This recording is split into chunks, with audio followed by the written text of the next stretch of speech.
মেখেলা চাদৰ এযোৰ অৰ্ডাৰ দিছিলো আহি পালে যোৱা কালি কিন্তু খুলিবলে এই সময় নোপোৱা নাই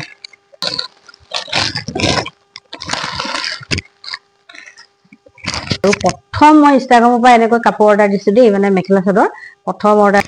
বাৰু কাপোৰ সাজ চোৱা হৈ গ'ল নিজৰ ভবাৰ ধৰণেটো পালোৱে বাৰু তাৰ এতিয়া বলক ৰেচিপি ফালে যাওঁ ৰেচিপিটো হৈছে হুকান মাছ ৰঙলা হৈতে বনাইছিলো বামলা মাছ সকলোৱে জানে চাগে ন বহুতে জানে বাৰু তথাপিও মইনো কেনেকৈ বনাইছিলো তাকে দেখাব বিচাৰিছো তেতিয়াহলে বলক প্ৰণালী ফালে আগবাঢ়ি যাওঁ আৰু ভিডিঅ'বোৰ এনেকৈ চাই থাকিব শেষলৈকে আৰু যদি কেতিয়াবা কিবা বেয়া দেখে মোৰ ভিডিঅ'বোৰ তেতিয়াহলে সেই বেয়াখিনি আঙুলিয়াই দিলে বেছি ভাল পাম ভাল বুলি কোৱাতকে তেতিয়াহলে আজি এতিয়াৰ পৰা আশা কৰিলো আৰু আপোনালোকে ভুলবোৰ আঙুলিয়াই পেলাই মোক আগবাঢ়ি যোৱাত অকমান সহায় কৰিব বুলি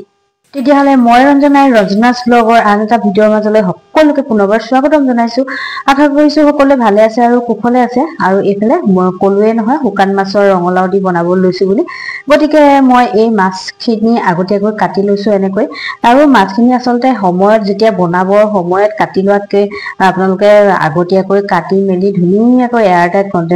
কণ্টেইনাৰ এটাত ভৰাইও থব পাৰে মই মাজে মাজে কৰো বাৰু কিন্তু এইবাৰ কৰা হোৱা নাই সেই গতিকে মানে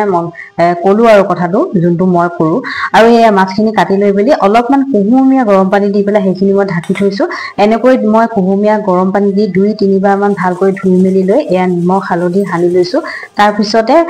অকণমান ভাজি লম আগতীয়াকৈ আৰু এয়া কেৰাহী দি দিছো মিঠাতেল আৰু মিঠাতেল দি দিয়া তেলখিনি ধুনীয়াকৈ গৰম হৈ যোৱাৰ পিছত আৰু মাছখিনি দি দিলো নিমখ হালধি সানি লোৱা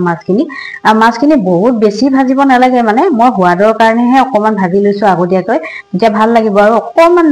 ৰঙচুৱা হৈ যোৱাৰ লগে লগে মই তেলৰ পৰা উঠাই দিছো দেখি মন কৰিছে নিশ্চয় আৰু এয়া দেখিছে নহয় হৈ গ'ল সৰহকৈ মই নহৰু দি দিছো আৰু নহৰুখিনি বহুত ৰঙচুৱা হৈ যোৱাকে ভাজিব নালাগে আকৌ 2-3 মিনিট মান এনেকৈ ল' ফ্লেমত ভাজি ললে হৈ যাব আৰু শুকান মাছ বনালেই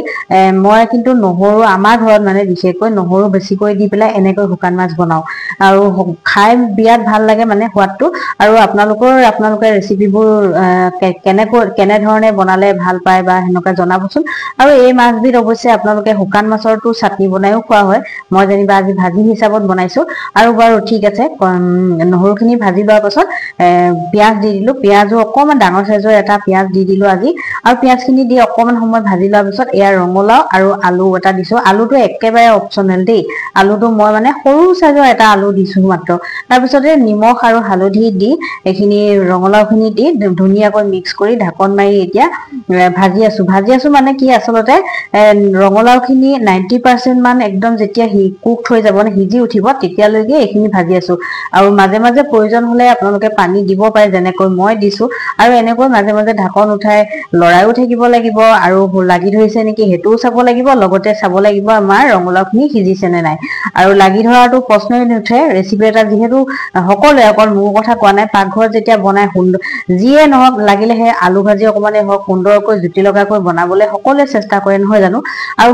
সিমানখিনি চেষ্টা কৰাৰ পিছত যদি লাগিটো ধৰাটো প্ৰশ্নই নুঠে গতিকে অকণমান সিজিবৰ কাৰণে পানী মাজে মাজে দি থাকিলেও একো নহয় তাৰপিছতে যেতিয়া সুন্দৰকৈ 90% মান ৰঙলাওখিনি কুক হৈ গ'ল তাৰপিছতে মই যিখিনি ভাজি লৈছিলো মাছ সেই মাছখিনি ইয়াতে দি দিলো মাছখিনি দি লৈ পেলাই আকৌ 5 মিনিট মান একদম ল' ফ্লেমত থৈ দিলো যাতে মাছখিনিও ৰঙলাওখিনিৰ সৈতে মিলি পৰে আৰু সফ্ট হৈ উঠে আৰু তেতিয়াহে সোৱাদটো খুব ভাল হ'ব আৰু এয়া দেখিছো নহয় ফাইনেল লুকটো দেখাবৰ কাৰণে ফটোকপিটো মাৰিবই লাগিব গতিকে ফটোকপিকে ইয়াত গাঁঠি দিলো আৰু আপোনালোকে যদি এতিয়ালৈকে এনেধৰণে ৰঙলাওৰ সৈতে বামলা মাছ বনাই খোৱা নাই তেতিয়াহ'লে খাই চাব এবাৰ বিৰাট সোৱাদ লগা হয় মাছখিনি বহুত দিনতে আনি থোৱা আছিল আৰু ৰঙলাও আনি থোৱা আছিল মই অৱশ্যে পাহৰিয়ে পেলাইছিলো লৰাইহে মনত পেলাই দিলে মা বহুত দিন খোৱা নাই এই মাছ আছে নে নাই মোক সুধিও লৈছে যে মাছ আছে নে নাই মানে নাই বুলি ক'লে আনি দিব তথাপিও মানে বনাব লাগে আৰু সেই গতিকে আৰু সি বনাই দিয়ে মানে মনত পেলাই দিয়াৰ কাৰণে মই বনালো আৰু তাৰ বনোৱাই যিহেতু বহুত দিনৰ পিছত বনাইছিলো গতিকে ৰেচিপিটো শ্বুট কৰি থলো আৰু আপোনালোকলৈ বুলি আগবঢ়াই দিলো আমাৰ ঘৰততো এনেকৈ বনালে খাই সকলোৱে ভাল পায় পিছে অকণমান জ্বলা সৰহকৈ দিলে ভাল লাগে আৰু শুকান মাছত কিন্তু যদি আপোনালোকৰ ঘৰত সৰু ল'ৰা ছোৱালী আছে জ্বলা দিলেতো নহ'ব সকলো নিজৰ কথা চিন্তা কৰিলেওতো নহ'ব সকলোৰে কথা চিন্তা কৰিব লাগিব অৱশ্যে বহুত ডাঙৰ মানুহ আছে যিয়ে জ্বলা খাব নোৱাৰে, আৰু যিসকলে জ্বলা খাব নোৱাৰে তেওঁলোকক আৰু ভাল লাগে বুলিও যদি আকৌ জ্বলাখিনি দি দিয়াৰ লগে লগে এটা সোৱাদ লগা ৰেচিপি মানে সোৱাদ নোহোৱা হৈ পৰিব। হেহাই হেহাই খোৱাৰ কোনো মজা নাই ন, আমি সোৱাদ মানে আমেজ নালাগে। গতিকে যোনে যেনেকৈ ভাল পায় তেনেকৈ বনাব, মানে জ্বলাৰ কথাটো কৈছো দেই। আৰু এনেকুৱা ৰেচিপি এখন হৈ গলে মানে এই ভাজিকণ হৈ গলে আমাৰ ঘৰত বেলেগ জুতি পুতি আৰু প্ৰয়োজন নাই। আকৌ আবেলি পৰত বহুত মানে দিন নহয় মাহৰ পাছতে কেক এটা বনাইছিলো দেই। আৰু যিকোনো কাম এটাত যদি আপুনি লাগিলে এক্সপাৰ্টেই হওক, যদি কৰি নাথাকে কামটোত কিবা এটা খেলি মেলি হয়ে হয়। মোৰো অকমান মনত ডাউট এটা আছিল, তথাপিও শেষত যেতিয়া ধুনীয়াকৈ কেকটো হৈ উঠিলে মনটো বিৰাট ভাল লাগি গৈছিলে। আৰু